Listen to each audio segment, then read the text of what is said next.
Hello everyone, once again welcome back to my channel JBR Online Classes. Subscribe my channel and press the bell icon for the latest update. You can also visit our website for the others chapter. The website link is in your description box.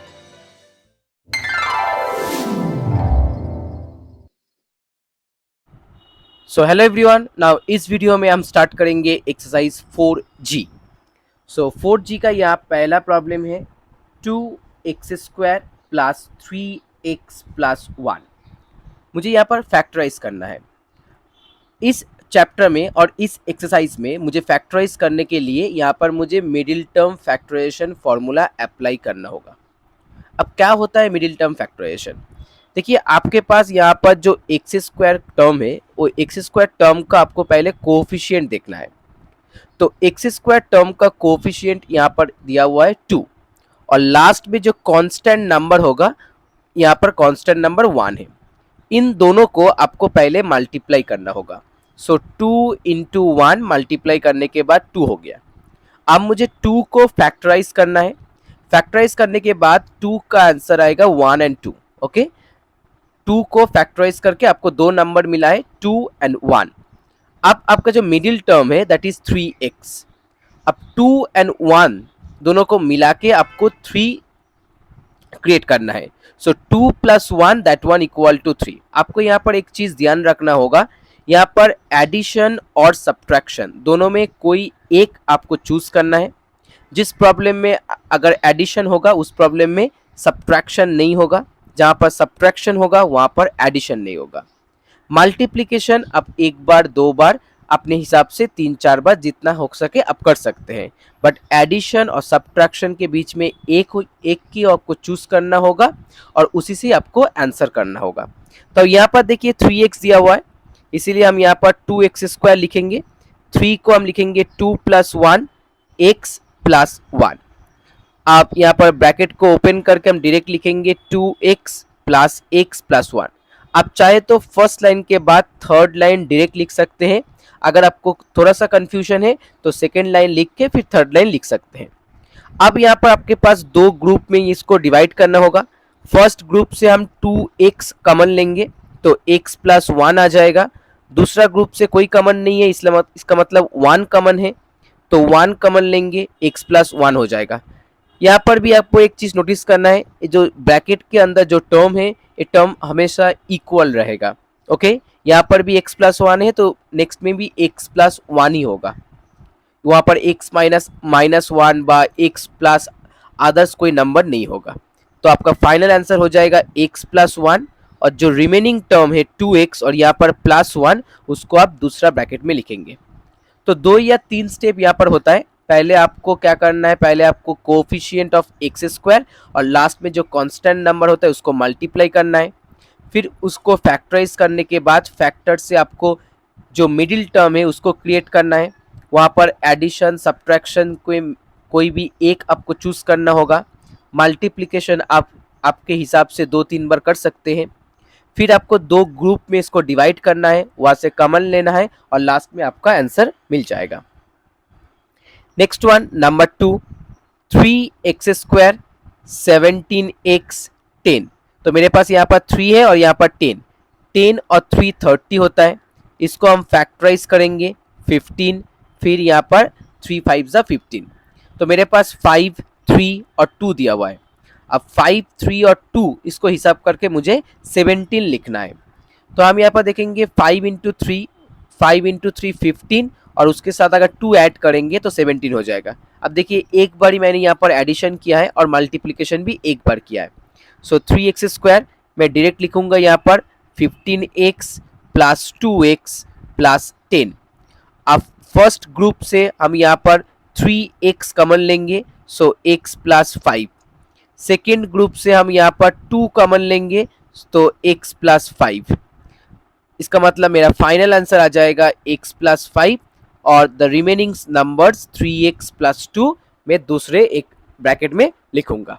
Okay, so 2 factors are x plus 5 into 3x plus 2. Now next question number 3. Question number 3 यहाँ पर दिया हुआ है 5 x square plus 9x minus 2। 5 और 2 को multiply करके 10, 10 को factorise करेंगे 2 और 5 में, बट 2 और 5 को फैक्टराइज करके मेरे पास 9 नहीं आएगा। तो इसीलिए हम यहाँ पर क्या करेंगे, यहाँ पर 9x को हम इस तरह से लिखेंगे 10x माइनस एक्स, क्योंकि 10 का फैक्टर 10 और 1 होता है। तो यहाँ पर माइनस 2 भी लिख दिया। अब यहाँ से हम 5x कॉमन लेंगे तो x प्लस 2 हो जाएगा। यहाँ से माइनस 1 कॉमन लेंगे तो भी x प्लस 2 आ जाएगा। मुझे सेम लाना है, सो x प्लस 2 दूसरा ब्रैकेट में 5x माइनस 1। बहुत ही इजी सा हमें factorise. Next one, sum number 4। In sum number 4 6x square minus 7x minus 5। तो 6 और 5 30 होता है। सो यहाँ पर हम 15 फिर 3 और 5, अब मुझे 7 लाना है। तो अब यहाँ पर देखिए 5 इंटू 2 मल्टीप्लाई करेंगे 10 आ जाएगा। 10 से 3 सब्ट्रैक्ट करेंगे आपको 7 मिल जाएगा। तो यहाँ पर हम माइनस 10x लिखेंगे और यहाँ पर प्लस 3x, ओके, क्योंकि मुझे 7 को नेगेटिव लाना है। So minus 10x plus 3x minus 5। अब यहाँ से हम 2x कॉमन लेंगे, सो 3x माइनस 5। यहाँ से हम 1 कॉमन लेंगे, so 3x minus 5। So final answer 3x minus 5, 2x plus 1। Next one, sum number 5। 6y square minus 17y plus 12। अब मेरे पास 6 और 12 है। सो 6 और 12 को मल्टीप्लाई करके हम यहाँ पर फैक्टराइज कर सकते हैं। तो यहाँ पर 72 आ जाएगा। 72 को फैक्टराइज करेंगे तो यहाँ पर पहले 36, फिर यहाँ पर 18, फिर 9 और फिर 3 एंड 3। अब देखिए मुझे 17 लाना है। सो 2 इंटू 2 इंटू 2 8 हो जाएगा, और यहाँ पर 3 इंटू 3 9। अब 8 और 9 को अगर ऐड करेंगे तो आपको 17 मिल जाएगा।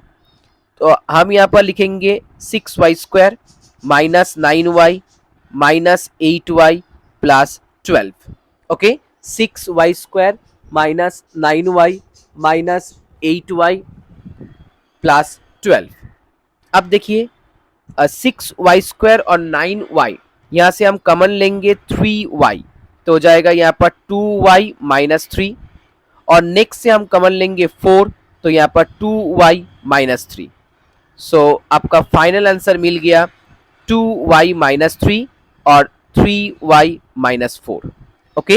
2y minus 3, 3y minus 4, that is sum number 5। तो चलिए अब next sum number 6। In sum number 6 8y square minus 2y minus 1। तो 8 इंटू 1 8 होता है। 8 को फैक्टराइज करने के बाद आपको यहाँ पर 3 2 आ जाएगा। अब 3 2 से मुझे यहाँ पर 2 निकालना है। सो 2 इंटू 2 4, 4 माइनस 2 हम कर देंगे। सो 8y square minus 4y plus 2y। आपको यहाँ पर साइन को ध्यान रखना होगा, ओके। मुझे माइनस 2 लाना है, इसीलिए मैंने 4 से 2 को सब्ट्रैक्ट कर दिया और 4 को यहाँ पर नेगेटिव लिख दिया। तो यहाँ से हम 4y कॉमन लेंगे, सो 2y माइनस 1। यहाँ से 1 कॉमन लेंगे, सो 2y माइनस 1। सो फाइनल आंसर 2y माइनस 1, और यहाँ पर दूसरा 4y plus 1, okay. 2y minus 1 into 4y plus 1। Next 7 18bx square plus 18bx minus 20b। अब देखिए हर एक जो टर्म्स दिया हुआ है यहाँ से हम 2b कॉमन ले सकते हैं। तो पहले हम 2b कॉमन लेंगे, यहाँ पर 9x स्क्वायर, यहाँ पर 9x और यहाँ पर 10। अब मुझे फैक्टराइज करना है। अगर ईच एंड एवरी टर्म से कुछ नंबर कॉमन होता है तो पहले उसको आपको कॉमन लेना होगा, फिर उसके बाद आप मिडिल टर्म अप्लाई करेंगे। तो मेरे पास यहाँ पर 9 और लास्ट में जो 10 दिया हुआ है, 9 इंटू 10 90 को फैक्टराइज कर सकते हैं, और 9 और 10 को आप अलग से भी फैक्टराइज कर सकते हैं। अगर आपके पास मल्टीप्लिकेशन करने के बाद थोड़ा ग्रेटर नंबर आ गया तो आप उस ग्रेटर नंबर को फैक्टराइज करने के बजाय आप दोनों नंबर को अलग अलग से फैक्टराइज भी कर सकते हैं। तो 9 को फैक्टराइज करने के बाद 3 3 आ जाएगा और यहाँ पर 2 और 5। तो आपके पास टोटल 4 फैक्टर है, 3 3 2 5। इस 4 फैक्टर को मिला के आपको 9 निकालना है। तो मुझे यहाँ पर मिल गया 5 इंटू 3 15 और 3 इंटू 2 6। तो अगर हम यहाँ पर लिखेंगे 15x minus 6x that will be equal to with your 9x। सो यहाँ से हम कॉमन लेंगे 3x, सो 3x प्लस 5 हो गया। यहाँ से कॉमन लेंगे -2, तो 3x प्लस 5 आपको मिल जाएगा। तो आपका फाइनल आंसर हो जाएगा 3x प्लस 5 और यहाँ पर 3x minus 2। Okay, 3x plus 5 3x minus 2। तो चलिए सम नंबर 7 भी हो गया। अब sum number 8। In sum number 8 14x square minus 60xy plus 16y²। तो यहाँ पर हम कॉमन लेंगे 2, सो 2 सिर्फ 2 कॉमन जा रहा है, तो 7x² माइनस 30xy और यहाँ पर 8y²। अब 7 का फैक्टर होता है 7 और 1, 8 का फैक्टर होता है 2 2 और 2। अब मुझे क्या निकालना है 30। सो 30 के लिए हम यहाँ पर 7 इंटू 2 14 40 28, सो 28 प्लस 2 लिखेंगे। सो 7x² minus 28xy minus 2xy, क्योंकि मुझे 30 निकालना है, सो माइनस माइनस दोनों में ही होगा, नहीं तो आप ऐड नहीं कर सकते हैं। तो यहाँ से हम 7x कॉमन लेंगे तो x माइनस 4y। यहाँ से हम 2y कॉमन लेंगे, सो x माइनस 4y। तो मेरा फाइनल आंसर यहाँ पर आ जाएगा x माइनस 4y और 7x minus 2y। Okay, x minus 4y 7x minus 2y। तो सम नंबर 8 हो गया। Next sum number 9।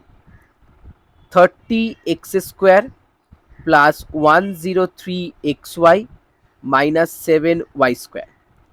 तो पहले हम 30 को फैक्टराइज करेंगे, 2 15 3 5। 7 को फैक्टराइज करने के बाद आपके पास 7 और 1 आपको मिल जाएगा। अब मुझे क्या निकालना है 103। ओके, और मेरे पास यहाँ पर 3 नंबर है, 4 2 3 5 और 7।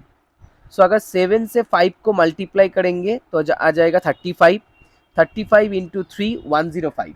ओके, अब 105 से 2 सब्ट्रैक्ट करेंगे तो आपको 103 मिल जाएगा। तो मैंने यहाँ पर 7 इंटू 5 इंटू 3 माइनस 2 इससे एडजस्ट किया है। तो यहाँ पर हम लिखेंगे 105xy minus 2xy minus 7y²। तो यहाँ से 15 हम 15x कॉमन लेंगे, तो यहाँ पर 2x। ओके, और 105 को 15 से डिवाइड करेंगे तो यहाँ पर मुझे 7y, और यहाँ से अब सिर्फ y को कॉमन लेंगे 2x प्लस 7y। तो मेरा फाइनल आंसर मिल जाएगा 2x प्लस 7y और यहाँ पर 15x minus y। Okay, 2x plus 7y 15x minus y, that is your answer. Sum number 9 complete. Next, sum number 10. 12x² minus 29xy plus 14y²। अब 12 का factors होता है 2 into 2 into 3। 14 का factor होता है 2 इंटू 7। अब इससे मुझे 29। ओके, अब देखिए 7 इंटू 3 मल्टीप्लाई करेंगे 21 और 2 इंटू 2 दैट बिकम्स 8। तो हम यहाँ पर लिख सकते हैं 12x² minus 21xy minus 8xy। आपको सिर्फ मिडिल टर्म को क्रिएट करना है और फिर आपको दोनों ग्रुप में उसको कॉमन लेना है। अब यहाँ से हम कॉमन लेंगे 3x, तो मेरा यहाँ पर 4x और 7y। यहाँ से हम कॉमन लेंगे 2y, ओके, 2y कॉमन लेंगे तो 4x माइनस 7y। तो मेरा फाइनल आंसर मुझे मिल गया 4x माइनस 7y, और next one 3x minus 2y, okay.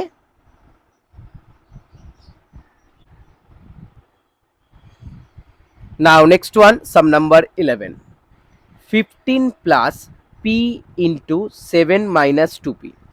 अब देखिए यहाँ पर जो मिडिल टर्म का जो जनरल फॉर्म होता है a x square plus b x plus c, उस हिसाब से यहाँ पर दिया नहीं है। तो पहले हमको यहाँ पर क्या करना होगा, पहले यहाँ पर मल्टीप्लाई करना होगा। तो मल्टीप्लाई करने के बाद मेरे पास देखिए से 15 plus 7p minus 2p square आ गया। अब मुझे क्या करना है, 15 और 2 जो यहाँ पर दिया हुआ है, 15 और 2 को अगर मल्टीप्लाई करेंगे तो 30 मिल जाएगा। इसको फैक्टराइज करने के बाद आपके पास 235 आ जाएगा। अब इस 235 से आपको 7 बनाना है, ओके। तो मैंने यहाँ पर 5 इंटू 10, 5 इंटू 2 10 माइनस 3, इस हिसाब से मेरा यहाँ पर 7 हो जाएगा। तो हम यहाँ पर लिखेंगे 10p और यहाँ पर हम लिखेंगे minus 3p, okay. So minus 2p square. अब यहाँ से हम 5 कॉमन लेंगे तो 3 प्लस 2p, और यहाँ से हम p माइनस p कॉमन लेंगे, सो 3 प्लस 2p। तो मेरा जो फाइनल आंसर हो जाएगा 3 प्लस 2p और यहाँ पर 5 माइनस p, ओके। सम नंबर 12, सिमिलर प्रॉब्लम है, 2 minus Y 7 minus 5y square. यहाँ पर भी पहले हम ब्रैकेट ओपन करके मल्टीप्लाई करेंगे, फिर मेरे पास 5 और 2 से 7 आ जाएगा। सो 2 minus 5y minus 2y plus 5y square. यहाँ से 1 कॉमन लेंगे तो 2 माइनस 5y, यहाँ से माइनस y कॉमन लेंगे तो 2 माइनस 5y। तो मेरा फाइनल आंसर 2 माइनस 5y और 1 minus y, okay. Now next, sum number 13, x into 2x plus 5 minus 3। तो मल्टीप्लाई करेंगे 2x square plus 5x minus 3। अब देखिए आपके पास 3 और 2 है, सो 3 और 2 से इजीली 5 आप कंस्ट्रक्ट कर सकते हैं। तो यहाँ पर 3x और 2x माइनस 3, ओके। बट यहाँ पर एक चीज़ आपको देखना है, अगर 3x 2x होगा, अगर आप यहाँ पर कॉमन लेंगे तो यहाँ से आपको आंसर नहीं मिलेगा, क्योंकि जो फर्स्ट कॉमन लेने के बाद जो ब्रैकेट में जो टर्म आएगा उस टर्म के देखिए प्लस टर्म आएगा, बट जो नेक्स्ट ग्रुप से जब आप कॉमन लेंगे तो वहाँ पर नेगेटिव आ जाएगा। मैंने पहले ही बोला था ब्रैकेट में दोनों टर्म सेम होना चाहिए, इसीलिए यहाँ पर जो 5 दिया हुआ है, 5 को आप 3 प्लस 2x में नहीं लिख सकते। तो हम इसको चेंज करके क्या लिखेंगे, हम इसको 6 माइनस 1 लिखेंगे, क्योंकि देखिए 3 इंटू 2 6 होता है। तो यहाँ पर हम लिखेंगे 2x square plus 6x minus x minus 3, okay. इस तरह से अगर आप यहाँ से 2x कॉमन लेंगे तो x प्लस 3 मिल जाएगा, यहाँ से माइनस 1 कॉमन लेंगे आपको x प्लस 3 मिल जाएगा। अब देखिए दोनों में ही सेम टर्म आ गया। अगर सेम टर्म नहीं होगा तो आप फैक्टराइज नहीं कर सकते, तो एक चीज़ आपको यहाँ पर ध्यान रखना होगा, ओके। सम नंबर 13 थोड़ा डिफिकल्ट है, क्योंकि यहाँ पर 3 प्लस 2 भी 5 होता है और 6 माइनस 1 भी 5 होता है। नेक्स्ट वन, सम नंबर 13 के बाद sum number 14, 1 minus 18y minus 63y square. अब 63 को ब्रेक करेंगे तो यहाँ पर 21, फिर इसको ब्रेक करेंगे 7, तो मुझे यहाँ पर क्या लाना है, मुझे यहाँ पर 18, ओके, 18 निकालना है। तो हम यहाँ पर देखेंगे 21 माइनस 3, सो 21y प्लस 3 लिखेंगे। तो देखिए 18 आपको मिल गया। अब हम यहाँ से 1 कॉमन लेंगे तो 1 माइनस 21y, यहाँ से 3 कॉमन लेंगे, सॉरी 3y कॉमन लेंगे तो 1 माइनस 21y। तो मेरा फाइनल आंसर 1 माइनस 21y और दूसरा answer 1 plus 3y, okay. 2 factors मुझे मिल गया। Next sum number 14 complete. Next sum number 15. So guys, if you like my video, please share this video and please subscribe my channel. 8a cube b minus 10a square b square minus 12a b cube. Okay, तो हर एक सम से हम यहाँ पर 2ab common ले सकते हैं. तो हर एक टर्म से अगर 2ab कॉमन लेंगे, यहाँ पर 4a स्क्वायर रह जाएगा, यहाँ पर 5ab और लास्ट में यहाँ पर 6b स्क्वायर. ओके, तो 4 और 5 इसको फैक्टराइज करेंगे. 4 और 5 सॉरी 4 और 6. सो 4 का फैक्टराइज होता है 2 और 6 का फैक्टराइज होता है 2 3. अब मुझे यहाँ पर 5, ओके, मिडिल टर्म 5 दिया हुआ है, तो 5 करने के लिए हम यहाँ पर 2 इंटू 2 8 माइनस 3 लिखेंगे. ओके, सो 4a square minus 8ab plus 3ab minus 6b square. अब जो फर्स्ट पेयर है, यहाँ से हम 4a को कॉमन लेंगे तो a माइनस 2b, और यहाँ से हम 3b कॉमन लेंगे तो a माइनस 2b. ओके, तो मेरा फाइनल आंसर मुझे मिल गया a माइनस 2b और second one 4a plus 3b. Okay, so that is your final answer. Now the last one, sum number 16. 2a plus b whole square minus 5a plus b minus 3. अब यहाँ पर देखिए a plus B common term है, तो आपको यहाँ पर let करना है. Let a plus B equal to x. तो मेरा अब इक्वेशन जो इक्वेशन है, तो इक्वेशन चेंज हो जाएगा 2x स्क्वायर 5x माइनस 3. अब मुझे यहाँ पर फिर से 5 निकालना है, सो हम यहाँ पर 2x स्क्वायर लिखेंगे minus 3x minus 2x minus 3. अब देखिए अगर हम यहाँ से फिर से कॉमन लेंगे तो एक में पॉजिटिव आ जाएगा, दूसरे में नेगेटिव आ जाएगा. इसका मतलब इस सम को भी हम 5 को 3 और 2 से एडजस्ट नहीं कर सकते, यहाँ पर भी मुझे 6 और 1 से एडजस्ट करना होगा. सो 2x square minus 6x plus x minus 3. अब देखिए अगर हम 2x कॉमन लेंगे सो x माइनस 3, यहाँ से 1 कॉमन लेंगे तो x माइनस 3. तो x माइनस 3 एक फैक्टर हो गया, 2x प्लस 1 दूसरा factor. But this is not your answer, क्योंकि देखिए आपका जो क्वेश्चन था, क्वेश्चन में आपके पास x नहीं था, आपने यहाँ पर a plus B equal to X let किया है. इसका मतलब आपको यहाँ पर वैल्यू रिटर्न करना होगा. सो a प्लस बी माइनस 3 होगा, यहाँ पर 2a प्लस 2b, क्योंकि अगर हम 2 से मल्टीप्लाई करेंगे सो 2a प्लस 2b प्लस 1 आ जाएगा. Okay, so that is your final answer.